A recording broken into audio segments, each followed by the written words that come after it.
आजको यस भिडियोमा हामी बीबीएस फर्स्ट इयरको एकाउन्टबाट फर्स्ट च्याप्टर यानी कि basic understanding of financial accounting जुन हाम्रो फर्स्ट च्याप्टर रहेको छ त्यहाँबाट एउटा टपिक बिजनेस एक्टिभिटिजको बारेमा पढ्ने छौं है।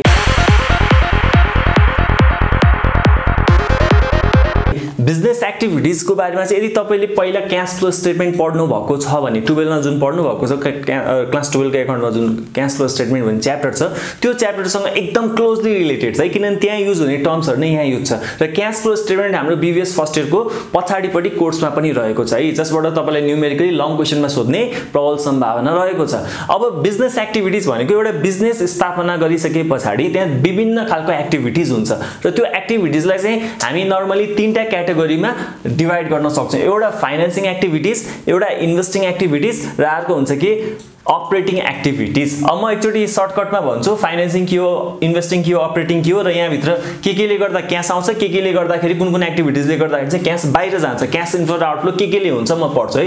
बिजनेस एक्टिभिटीज भित्र तीनटा एक्टिभिटीज हुने भयो फाइनान्सिङ, इन्भेस्टिङ र के हो अपरेटिङ। फाइनान्सिङ भनेको चाहिँ के हो भने नि जस्तो बिजनेस स्टार्ट गर्दाखेरि जहिले पनि के चाहिन्छ भन्दा फन्ड चाहिन्छ के पैसा चाहिन्छ है। बिना पैसा, बिना फन्ड, बिना इन्भेस्टमेन्ट तपाईले बिजनेस स्टार्ट गर्न सक्नुहुन्न। भनेपछि सुरुमा बिजनेस स्टार्ट गर्दाखेरि बिजनेस चलाउनको लागि फन्ड त चाहियो नि। त्यो फन्ड हामी कहाँबाट जुटाउँछौं हो, त्यो कहाँबाट हामी पैसा ल्याउँछौं नि हो, त्यसलाई नै भनिन्छ, त्योसँग रिलेटेड कुरालाई नै हामी भन्छौं फाइनान्सिङ एक्टिभिटीज है। अब फाइनान्सिङ एक्टिभिटीजमा के हुन सक्छ भन्दा एउटा क्याश इन्फ्लो, एउटा क्याश आउटफ्लो।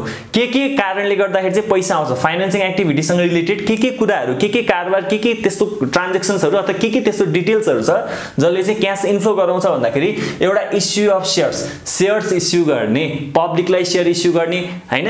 अनि अर्को के हुन सक्छ डिबेन्चर पनि इस्यु गर्न सकियो पैसा जुटाउनको लागि, अनि लोनहरु लिन सकियो, बोन्ड्सहरु लिन सकियो हो। यस्ता जुन यो सेक्युरिटीजहरु छन् यिनीहरुलाई इस्यु गरेर अथवा लोन लिएर कम्पनीले के गर्न सक्छ पैसा निकाल्न सक्छ अथवा इन्फ्लो ल्याउन सक्छ फाइनान्सिङ एक्टिभिटीजमा।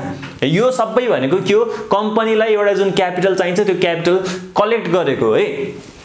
र अर्को चाहिँ अब आउटफ्लो। अब इन्फ्लो पैसा लियो अब तिर्यो भने चाहिँ यो के भयो पैसा बाहिर गयो नि, क्याश आउटफ्लो है। जस्तो रिपेमेन्ट अफ बोरोइङ, हामीले कोहीसँग लोन लिएको थियो जस्तो लोन लियो भने चाहिँ क्याश इन्फ्लो भयो, लोन तिर्यो, बरो जुन हामीले गरेको थियो त्यसलाई हामीले तिर्यौं, पेमेन्ट गर्यो, रिपेमेन्ट गर्यो भने चाहिँ यो चाहिँ के भयो क्याश आउटफ्लो, पैसा बाहिर गयो के।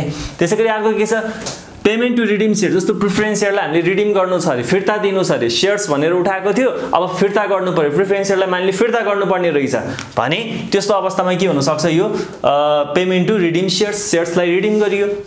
र अर्को के डिभिडेन्ड पेड। जस्तो शेयर होल्डर्सलाई के कम्पनीको जो रियल ओनरलाई हामी शेयर होल्डर्स भन्छौं नि, मालिक के कम्पनीको मालिक। जस्तो कम्पनीले नाफा कमायो, नाफा कमाइसकेपछि नाफाबाट केही भाग चाहिँ ल डिभिडेन्डको रूपमा बाँडौं न त, शेयर होल्डरलाई बाँडौं न त, कम्पनीले यति कमाएको छ, कमाएको पैसाबाट हामी शेयर होल्डर्स के बाँडौं न त भनेर बाँड्छ भने त्यो बाँडेको रकमलाई हामी के भन्न सक्छौं सिम्पली डिभिडेन्ड भनेर बुझ्न सक्छौं।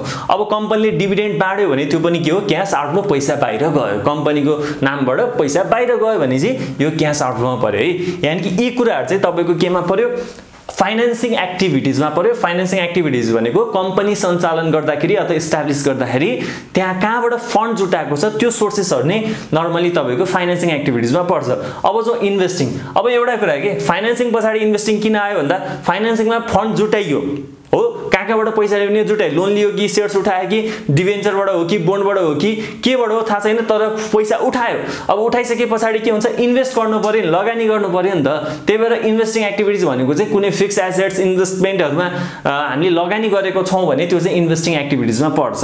जस्तो अब यहाँ कुन बेला चाहिँ क्याश इन्फ्लो हुन्छ, जस्तो हामीसँग फिक्स एसेट्स त कुनै प्रपर्टी थियो बेच्यौं भने चाहिँ के हुन्छ क्याश इन्फ्लो हुन्छ। क्याश इन्फ्लो इन्भेस्टिङ एक्टिभिटीजमा कुन बेला हुन्छ जब हामीले फिक्स एसेट्सहरु बेच्छौं नि। जस्तो कम्पनीको नाममा एउटा फर्निचर छ, फर्निचर बेच्यो भने के हुन्छ फर्निचर त गयो, फर्निचरको बदलामा क्याश आउँछ नि, क्याश इन आउँछ नि भनेपछि क्याश इन्फ्लो हुन्छ। त्यो एउटा सेल्स अफ फिक्स एसेट्स। यदि हामीले फिक्स एसेट्स बेच्यौं भने फिक्स एसेट्सको कुरा केसँग रिलेटेड हुन्छ इन्भेस्टिङ एक्टिभिटीज, लगानी है। त्यसैगरी सेल्स अफ इन्भेस्टमेन्ट, हामीले विभिन्न अरु कम्पनीहरुको शेयर्समा डिबेन्चरमा लगानी गरेको हुन सक्छ। यानी कि हामीले यदि फिक्स एसेट्स र इन्भेस्टमेन्टलाई बेच्यौं, आफूसँग भएको प्रपर्टीहरु इन्भेस्टमेन्ट फिक्स एसेट्सलाई बेच्यौं भने क्याश इन्फ्लो हुन्छ हो। त्यसैगरी प्रपर्टीहरु किन्यो, फिक्स एसेट्सहरु किन्यो, इन्भेस्टमेन्टहरु लियो भने त्यो बेला फेरि के हुन्छ, क्याश आउटफ्लो हुन्छ। जस्तो पर्चेज अफ फिक्स एसेट्स किन्यो, ल मानिलियो कम्पनीले एउटा बिल्डिङ किन्यो, एउटा एक ठाउँमा कहीं जग्गा किन्यो, ल ल्यान्ड किन्यो।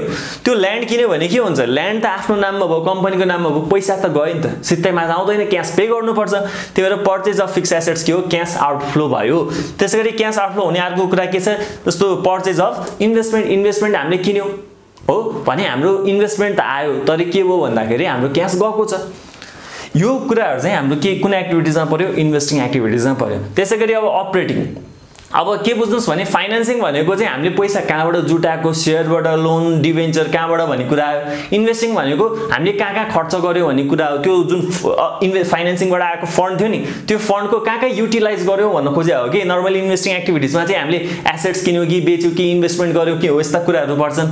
र फाइनली के छ भने अपरेटिङ एक्टिभिटिज। अपरेटिङ एक्टिभिटिज भनेको कुनै पनि एउटा बिजनेस फर्मले के काम गर्छ, कस्तो कस्तो कारोबार गर्छ हो, त्यो सबै कुराहरू अपरेट गर्दाखेरि के कुराहरू के घटना हुन्छ, ती सबै कुराहरू चाहिँ अपरेटिङ एक्टिभिटिजमा पर्छ नर्मली है। अब क्याश इन्फ्लो, क्याश कसरी कुन बेला चाहिँ क्याश आउँछ भन्दाखेरि जस्तो हामीले सेल्स रेभेन्यू, सामान बेच्यौं, बिजनेस भएपछि हामीले केही सामान बेच्यौं हो, हामीले केही म्यानुफ्याक्चर गरेको थियो होला अथवा हामीले कहीँबाट किनेको थियौं होला, जे पनि हुन सक्छ, हामीले सेल्स गर्यौं, सामान बेच्यौं, गुड्सलाई बेच्यौं भने त्यो गुड्स बेच्यो भने के हुन्छ, पैसा आउँछ, क्याश इन्फ्लो भयो, सेल्स रेभेन्यू। अब मानिलियो हामी सर्भिस ओरिएन्टेड कुनै अर्गनाइजेसन छौं, हस्पिटल छौं अथवा एजुकेशनल कुनै इन्स्टिट्युट छौं भने त्यो बेला के हुन सक्छ, सर्भिस रेभेन्यू हुन सक्छ है। तपाईले सामान बेच्ने त हैन, तपाईले केही सर्भिस दिएर सर्भिसको बापत केही रकम लिन सक्नुहुन्छ, त्यो चाहिँ के हो, सर्भिस रेभेन्यू। अर्को के छ, इन्ट्रेस्ट रिसिभ। तपाईले कहीं कसैलाई लोन दिनु भएको थियो, यहाँ जस्तो हामीले भनेको थियौ नि हैन, लोन दिएको थियौ, यतापटि लोन दियो भने के हो, क्याश आउटफ्लो पनि हुन सक्छ